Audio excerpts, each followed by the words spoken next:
3 дугаар бүлэг Гарц ба Олз. Өмнөх төрөлдөө Ян Чин тузааны урлагт хүл тавьж хаадын замаар замнаж чадаагүй ч гоц авиаснуудыг олд итрүүлэн үсгэн хүмүүжүүлэхдээ гаргууд нэгэн байлаа. Алхимийн ертөнцид юр бүсийн гоц авиастан гэгдэхээс гадна түүнд боолөө буюу шилдэг хүлгийг танигч гих алдар байсан юм. Энэ нь түүний тузааны урлагт хичнээн идэвхтэй байсны нотлохоо гэлтэй. Харин одоо тэрхүү тулааны урлагийн замаар өөрөө алхах боломж бүрдсэн нь харанхуй манан дунд гэрэлт цацраг тусах мэд ховь тавилан байлаа. Ян Чин ирээдүйн замаа нухацтай тунгааж алхам ахмаар төлөвлөж эхлэв. Хит яаран зүтгэж болохгүйг тэр сайн мэднэ. Эцсийн эцэст түүний одоогийн дүр төрх бол ян авахтны хүсэр хаягдсан арчаагүй амтан. Саяхан замаа хорлох гэж оролцсон арчаагүй нэгэн шүү дээ. Бодол болсон суусаар Ян Чин хугацаа засаж орноосоо босоод хаалгаа нээлээ. Минь юу вэ? Надтай хамт жаахан салхилъя. Сэтгэл санаагаа цэлмэмээр байна. Залуу эзэн та салхилмаар байна гэж үү? Гүү минь юу вэ? Хаалганы гадна зогсож байх бөгөөд нүүд нь бүлтгэн нь залуу эзнээ хараад итгэж ядсан шинжтэй байв. Түүний залуу эзэн үргэлжил дэмий сэтгүүцэж явдагсан. Одоо бас л салхилна гэдэг нь ахаад л хий дэмий хэрэгт орооцолдох юм биш үз гэсэн айдас төрөх шиг. Тийм ээ, салхилъя. Ян Чин ийн хилээд төрүүзэн алхлаа. Одоохондоо тэр ян авахтны жирийн нэгэн залуу эзэн тул энэ авгийнхын талаар илүү хийг мэдэх хэрэгтэй байв. Гүү минь юу вэ арга буюу залуу эзнээ даган яарагчлав. Түүний тунгалаг том нүдэнд гүнийг харуулслын сүүдэр тусчээ. Гүү минь юу вэ өөрийнхөө ховь тавиланг эртнээс мэдэж байсан юм. Тэрээр Ян Чиний татврын болох ёстой бөгөөд үүндээ гомдож танирхсангүй. Түүний цорын ганц хүсэл бол Ян Чиний эхнэр болоод түүнийг энэ арчаагүй завхан амьдралаас нь ангижруулж шинэ хүн болгох явдал байлаа. Гэвч энэ хүсэл нь биелэх болов гэсэн эргэлзээ түүний сэтгэлийг зовооно. Ян Чин хүний царай шинжихтэй гаргууд тул Гүү минь ювэгийн нүүрэн дээр бичээстэй байгаа гунгийг хараад дотроо мушиж байлаа. Хэдий 15 настайч энэ охин гоо үзэсгэлэн бүрдсэн нэгэн болох нь илт бөгөөд гойлог бие хаан ян авахтны бусад охтын атаархлыг төрүүзэм ажээ. Гэтэл гинт хэсэг хүмүүс тэднийг чинглэн ирэв. Хөөе, хэн байх нь гэсэн чинь Ян Чин байх шив. Игчийнхээ хамаг хөрөнгийг ардчхаад нүүрээ хийх газаргүй болохдоо амиа хорлох гэж оролцсон биш дууссан. Би ч итгэж ядаад ирж хардсан мөлий. Чамаг хизэнээс ийм зөрөгтэй бочхоо вэ гэж гайхаж байлаа. Гэтэл юу намаа хорлох. Чам шиг арчаагүй амтанд тийм зөрөг хаанаас байх вэ дээ? Энэхүү жигшмэр хоолойг сонсоод Ян Чин игцлэн харав. Өөдөөс нь ирж буй залуу Ян Чинтэй нас чацуу буюу 12, 3 орчим настай аж. Тулааны урлагийн ертөнцид 14 нас бол нас биед хүрсэнд тооцогддог тул тэднийг багчир гэж хэлэхээргүй байв. Ганган хeenцэр хувцтай, царайлаг төрхтэй энэ залуу бол Ян авахтны овгийн ахлагч Ян Жэний 2 дугаар хүү Ян Хим байлаа. Тэрээр алхим болон тулааны урлагийн аж алинд нь гарамгай бөгөөд овгийнхоо ирээдүйтэй залуусын нэгд тооцогддог аж. Ян Чин өнгөрсөн бүхнийг эргэн санав. Ян Хин үргэлжил түүнд төвөг удаж дээрлэгдэг байсны гол шалтгаан нь Гүү минь юу вэ байжээ. Ян Хин охины гоо үзэсгэлэнд хүд ардаж удаа дараа сэтгэлээ өвчилсөн ч охин бүр татварсан хариу өгч байв. Үүнд хорсон Ян Хин хамаг уураа Ян Чин дээр гардаж түүнийг элдвээр доромжилдог байжээ. Үнэн дээр Ян Чиний амиа хорлох оролдлогч Ян Хиний өдөөн хатгалгаас үүдэлтэй байсан юм. Ян Чиний нүдэнд хүүтэн гэрэл зурсхив. Нэгэн овгийн анхан дүүс байж нэг л шивгчийн охноос болж төрсөн дүүгээ үхэл рүү түтгэж буй энэ залууг тэр өрөвцсөнгүй. Гэвч одоохондоо хэрэг төвөгт орооцолдохыг хүссэнгүй. Минь юу вэ? Явцгаая хэмээн Ян Чин тайван өгүүлв. За залуу эзэн, гүү минь юу вэ? Үг дуугүй даглаа. Охины өөрт нь ийм дуулууртай үнэнч байгааг харсан Ян Хиний хор шар буцалж. Минь юу вэ? Чи ямар мунхаг юм бэ? Энэ арчаагүй амтны дагаад чамд ямар ирээдүй байна?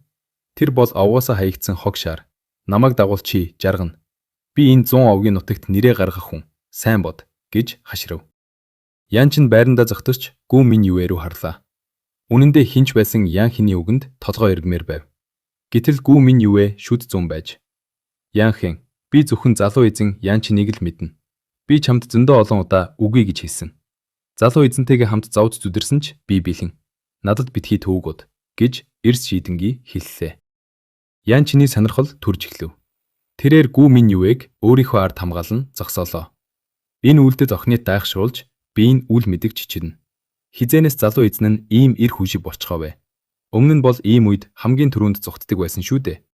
Ян Хин болон түүний дагалдагчид ч мэл гайхав. Ян Хин хорсогтойгоор инээд алдаж. Юу вэ Ян Чин? Чи чинь нуруутай боцгоо юу? Тулааны урлагаар бол би чамайг дээрлэхгүй. Чи надтай 10 тулалдаад ч нэгийг нь ч барахгүй. Чиний ганц чаддаг юм чинь алхими. Гэхдээ тэр чинь одоо хинт хэрэгтэй юм. Ван овогтныхонтой уралдахдаа хамаг үнэтэй материалаа салхинд хийсгэж нэг ч үрэл гаргаж чадалгүй овгийнхаа нүрийг улалзуулаа биздэ хэмээн тохурхов. Ян чин өмнөх төрөлдөө тоож баршгүй олон удаа шүүмжлүүлж байсан ч алхимийн чадвараараа ингэж доромжлуулж байсан удаагүй билээ. Тэр эрүүгээ илбэн мушиж "Миний алхимийн чадвар муу гэж байгаа бол чиний хэр юм бол доо? Залуу эзэн хэрэггүй. Тэдэнтэй битгий маргалт явцгаая. Гүү минь юу ээ, Ян чиний ханцуунаас зурна." Дахиад л муу зүйд болохгүй гэхээс тэр үхтлээ айж байлаа. Өмнөх удаа Ван овогтныхан түүнийг яг ингэж үдэж байгаад хамаг хөрөнгийг нь алдуулсан шүү дээ. Гүү минь юэгийн сандарч буйг харсан Ян Хэн улам одорч "Юу вэ? Надтай өсөлтөхөөс айж байна уу? Ян чин, чамд эр хүний зангаг байгаа бол надтай уралд. Үгүй бол зүгээр л замаас зайл. Хахаха. Манай Хэн эзэнтэй уралдана гинүү? Түүнийг нэгдүгээр зэрэглэлийн дунд шатны алхимич гэдлийг мэдэхгүй байгаа юм байх та" хэмээн дагалдагчд нь дооглон инээлдэв. Энэ бүхний хариуд Ян чин "Чи хүсэж байгаа бол би татгацахгүй" гэж алхуурхан хэллээ. Үрс гэдэг нэгээс 9-р зэрэглэлд хуваагдах бөгөөд зэрэглэл бүр нь доод, дунд, дээд, төгс гэсэн шатлалтай. Ян Хэний хувьд 1-р зэрэглэлийн дунд шатанд хүрсэн нь энэ насанд байж боломгүй амжилт байж болох ч Ян чиний хувьд энэ нь архимчийн туслахад ч тэнцэхгүй өчүүхэн зүйл байв. "Чи итгэлтэй байна уу? Хожигдчихоод уйлаадгүйгээ" гэж Ян Хэн тавчхад Ян чин үг нэмж "Зүгээр нэг урагдах нь утгагүй. Хоосон нэр төр хөөцөлдөхийн оронд мөрий тавьж урагдвал ямар вэ? Хэрэг урагдтал юм бол томоохон дэнчинтэй уралдъя. Тэгж байж л сонирхолтой болно." Ян Хэн дэлхий дээрх хамгийн инээдтэй оногоог сонссон мэт хөхөрч "Мөрий гинэ. Ян чин, чи өмнөх удаа их чихээ хамаг хөрөнгийг тавиад туужгсан бидтэй. Одоо үрдсэн жаахныг нь ч бас үрдэхгээ юу? Би чамаас зүгээр л зүрх чинь хүрч байна уу гэж асууж байна. Хэрэг зүрх чинь хүрэхгүй бол энэ уралдаан утгагүй" гэж Ян чин үнэхээр ууралсан мэт хөмсөг зангидав. За яах вэ? Хэдийг тавих юм? Урам зун сүмслэг чулуу. Ян чин огт тэрвизэлгүй хэллээ. Гүү минь юэгийн царай цонхиж орхив. Өмнөх удаа Ян чин 300 сүмслэг чулуу алдснаас болж игч Ян цайдыгийнх нь олон жилийн хөдөлмөр талаар болсон юм. Хэрв одоо дахиад алдвал тэдэнд юу ч үлдэхгүй. Ян Хэнч бас цочирдав. 300 сүмслэг чулуу гэдэг бол бага мөнгө биш. Энэ бол бүх тэр даяар ашиглагддаг үнэт валют билээ. Гэвч Ян чиний алхимийн чадварыг бодонгуудаа тэр дотроо муухай инээмсэглэж "Юунаас найх вэ дээ? Урамзон бол урамзон. Харин чи их чихээ сүүчийн хөрөнгийг алдчихвал тэр чамайг хайж магадгүй шүү" гэж тавлалаа.